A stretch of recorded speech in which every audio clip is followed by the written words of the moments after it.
Hi everyone and welcome back to my channel, and today we are going to be unboxing a new orchid order from Elsner Orchideen in Germany. This is probably going to be one of my final orchid orders from European nurseries for the season, because as we're getting into October and the weather is cooling down, it becomes more risky to place orders, and obviously they will stop shipping as we get in towards winter for this reason. So this is probably going to be my final orchid order of the season for a big haul. I'll still of course probably buy a few here and there from UK sellers, but no huge European orchid nursery hauls for the rest of the year, I'm afraid, which is probably good for my grow room, to be honest. I'm running out of space. But I just couldn't resist placing an order with Elsner.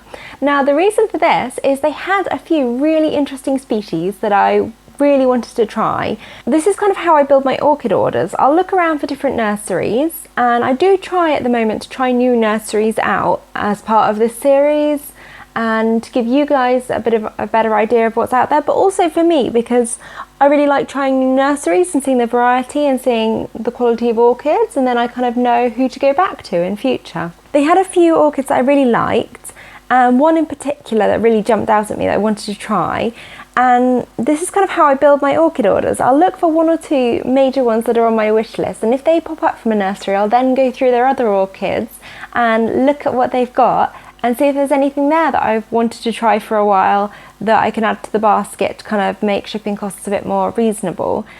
And that's kind of how I build my orders, and it's taken me a week to put this orchid order together, because as I was stumbling across new species I'd not seen before and new hybrids, my process is I look them all up on Orchid Root's website, like the species or the hybrids, species composition. I kind of see whether I can care for them, how well they're going to do in my environment, and quite a few did come out of my basket because they were mounted and cooler growing, and to me that probably needs very high humidity, mounted and cooler growing and like miniature. So those ones were kind of, I reluctantly took them out, and I did, and I do take them out if they're not sensible for me to buy. So let's have a look and see what we've got inside here.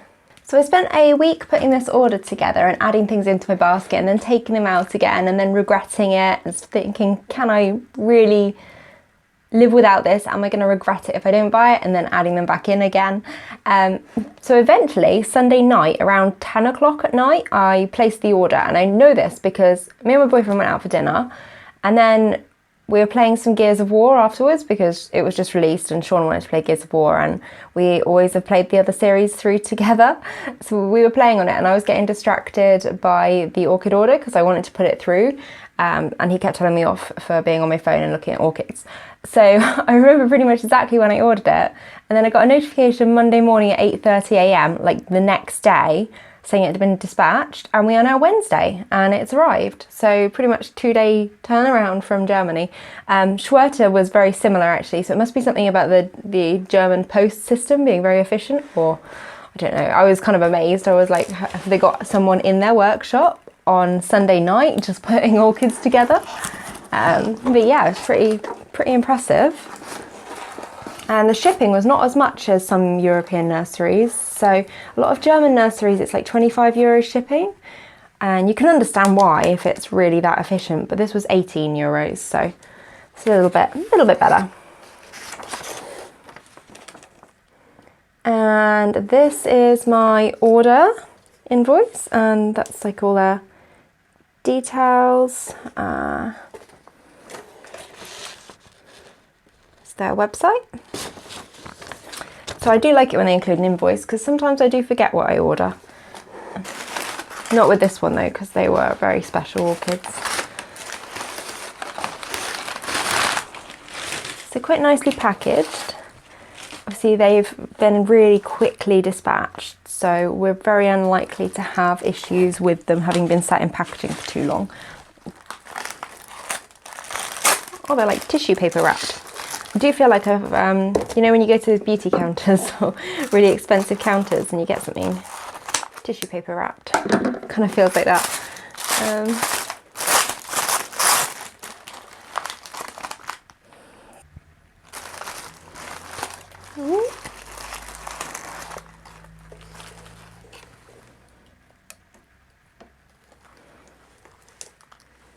Oh, so this is a hybrid I've been after for a long time actually, and Orchid Garden kept being out of stock of them. So this is a cross between Renanthera, I can't remember which Renanthera, I'll put that up on screen, and Neophonetia, so it's called Renantanda, Heiko, Greffier. And that actually looks like a very nice healthy little plant. There's a growing root tip there. The root has actually not been damaged in transport, which is quite amazing. Sorry, my hands are now going to be filthy because this is bark. So please try and ignore the state of my hands for the rest of this order, because I'm very conscious that I often get bark and things on them and under my fingernails, and it's a bit gross. So yeah, it looks like a nice little orchid, very healthy looking. Yeah, so that is my first orchid, the Renantanda Heiko Greffier. Okay, so I'm trying to go for small orchids first. So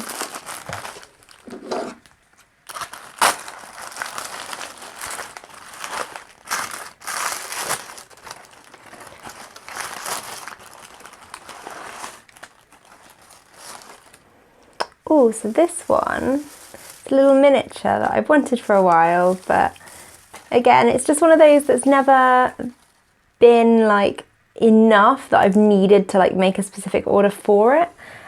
So I've just kind of kept an eye out for it if it's available. And nice little healthy plant with growing root tips. So this is the Leptotes bicolor. It's a really cute little miniature that has huge fragrant flowers compared to the size of the orchid. So I'm probably going to pot this.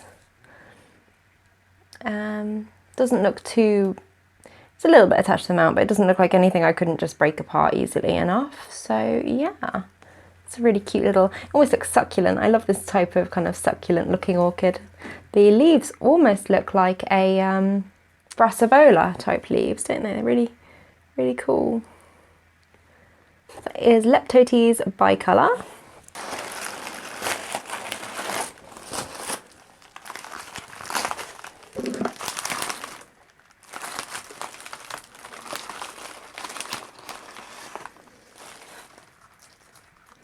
Oh, so this one is a really unusual Vanda that I just fell in love with, and it's a miniature compact growing Vanda, and it's called Vanda testacea, blue sky crossed with self. So that's the variety name. But I'll put a picture up on screen of the flowers. It just looks absolutely gorgeous, almost Neophonetia like. So super cute little plant. Again, it looks healthy. Obviously we won't know until we actually unpot them and look at the root systems, but it does look very healthy to me, so it's not droopy at all. No sign of pests or anything. Yeah, really cute little Vanda.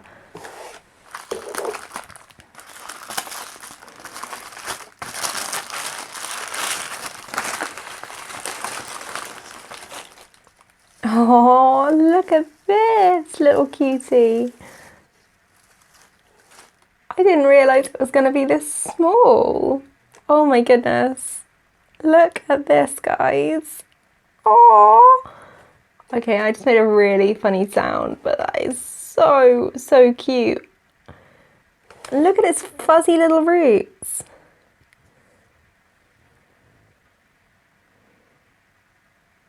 You see how like bumpy they are? They're so cute. So this is an Aerangis, and this is Aerangis punctata, or Aerangis punctata.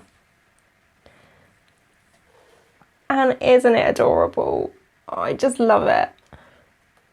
I did think it was going to be bigger.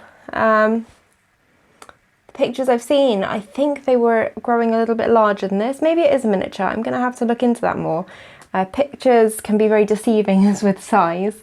So sometimes I do order plants I think are going to be bigger and they're actually really like mini miniatures. But just look at like the leaves almost look like they're textured. You can't really feel a texture, but they're really beautiful. Really beautiful little miniature there. Just love it. So the camera is struggling to focus. You can see obviously my thumb for reference. It's so tiny. Okay, I think we're done with all of the little ones. So we're going to move on to some slightly bigger orchids now. And let's go with this one first. So this is Aeranthes ramosa. It's quite a nice size orchid. Looks a little bit dehydrated, so I'm hoping that the root system's okay. Otherwise looks healthy, maybe a little bit dehydrated, but we'll have a look at the root system and see. So I've just taken the tissue paper out and it does feel a bit wobbly in the pot. Oh no! Oh, do I want to do this? Do we want to do this on camera? I don't know. Maybe.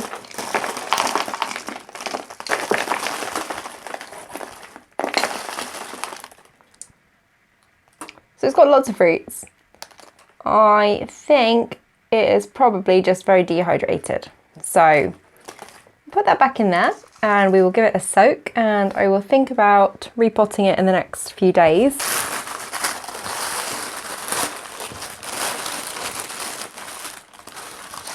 Ooh. Wow. I mean, their Catasetums were a little bit expensive. I mean, compared to their other plants, not for Catasetums, around €25. Like, that's not really a lot for a Catasetum. But yeah, that looks pretty spectacular to me. Let me get a little bit further away. Like, it's a really nice, big, juicy pseudobulb there. So this is the Monnierara Painted Desert SVO crossed with Catasetum Melana Davison fox tail. So the description on the website I don't think specified the foxtail bit. Roots are very dry, but I can see lots of roots there. So yeah, it's actually really nicely potted. Look, it's tightly packed in sphagnum, but at the bottom they do have like the polystyrene packing peanut type thing for extra drainage. So it seems like quite a nice way of doing it, actually, to me. So it's going to have tightly packed sphagnum, obviously, so it's staying moist in the nursery. But yeah, this looks pretty cool to me. Maybe we'll get flowers this year. That would be cool, wouldn't it? Awesome, I'm really happy with that. So that is the Monnierara Painted Desert crossed with Catasetum Melana Davison. Right guys, 2 more orchids to go. So one's another Catasetum, which is going to be this guy, because I can see a leaf poking out the top there. So let's change it up a bit and look at something else. And I know what this is going to be.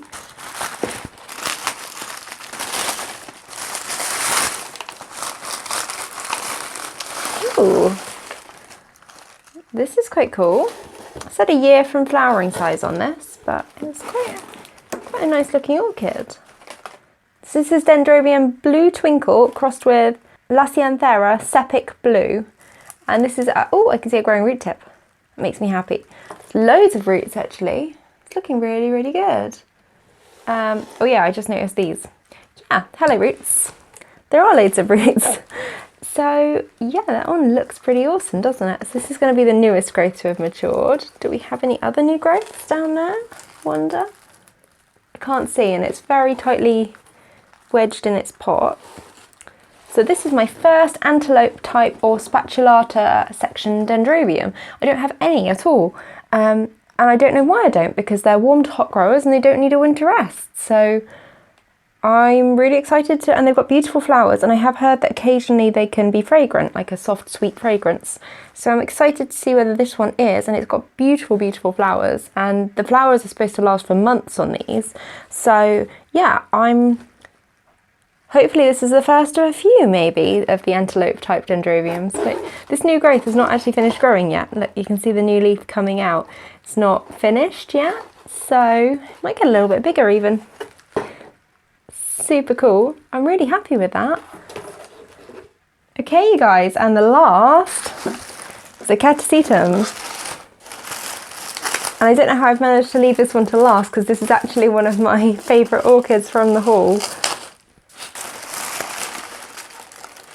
Oh, another SVO orchid. Okay, so this one, oh, it's absolutely huge. Like,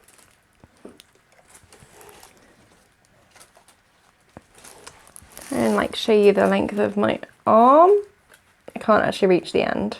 It's a bit floppy, it's a bit dehydrated, I think. It's been shipped very dry, but I would rather they shipped drier rather than wetter, especially as the nights are cooling. I know it hasn't been in transit very long, but they don't know if it's going to be delayed or not. So this is Clowesia Rebbeca Northen, grapefruit pink, crossed with Catasetum cirrhaeoides. Cirrhaeoides, I'm going to go with that. SVO darkness. So I couldn't actually find, so it didn't actually specify these varieties, like the SVO darkness bit. It said Clowesia Rebbeca Northen, grapefruit pink, crossed with the Catasetum, but it didn't specify the SVO darkness bit. But it did show a picture of what I think was the bloom, and it's very dark and looks beautiful. So I'm really excited about that. Absolutely huge, huge orchid. No signs at all of spider mites, which is amazing. Look, absolutely no signs. Usually you get a Catasetum and you maybe get a few, like, oh, maybe there's a couple there. There's absolutely no spider mites on the plant that I can see though. It's pretty good achievement for a Catasetum. And it's not finished growing, so this leaf is gonna be the next to mature. So the last one to grow was this one, this huge thing here. So yeah, these aren't actually standing upright, my Catasetums, because they're so like top heavy. It's a better wide shot of it. It's definitely not finished growing and will probably plump up more as well. So that's super exciting. So that has been my orchid haul from Elsner Orchideen in Germany, and I would definitely recommend them based on this. I've never tried them before and I actually hadn't heard of them before. When I was looking around for YouTube unboxing videos before I placed my order, because that, you know, I do place orders based on reviews as well, so I do try and look for some unboxing videos and see how they're packaged and that sort of thing, and the quality of the orchids. And there weren't that many, so there were a few, and they did look good from that. And on a couple of forums as well, it was mentioned that they dispatched very quickly and the plants were good. So you kind of already stack the odds that you're going to get good plants. But yeah, they are very, very good. I actually surpassed my expectations for the price I paid for these, which is much less even than the UK eBay seller that I buy from. Like, these were really cheap. Like, the most expensive I think was the Dendrobium, which was 27 euros, and I was umming and ahhing about this for a while, and I was going to start off with a cheaper one for my first like antelope type Dendrobium, but I just fell in love with the pictures of the parents of this one, so I kept taking it out of my basket and then adding it back in, and eventually I just clicked checkout and went for it because I really wanted it. So yeah, and the Catasetum was obviously quite pricey, but like these little miniatures were like 10 to 12 euros each. That's really good. I think it was like 10 euros for the Renantanda. I think about 12 euros for the Vanda testacea. I can't remember for these two, but they were around 10 euros. They were very cheap for the miniatures. So yeah, I'm really happy. And the Aeranthes was around 10 euros as well. I'm going to give them all a good soak because they have all arrived very dry, which is, you know, that's preferable to them arriving wet. That's absolutely fine. Like, I will soak them. They've only been in transit for a couple of days, so they probably were drying out before kind of ready for transit, before I even ordered. Like, they must be keeping them on the dry side in preparation for sort of later orders in the season. But yeah, I'm really happy with them. And I hope you guys enjoyed this unboxing of yet another orchid haul, and I promise I will stop for a while now. And thank you so much for watching today, and if you enjoyed this video then give it a like or hit subscribe on my channel to receive more regular orchid updates, and I will see you guys later. Bye!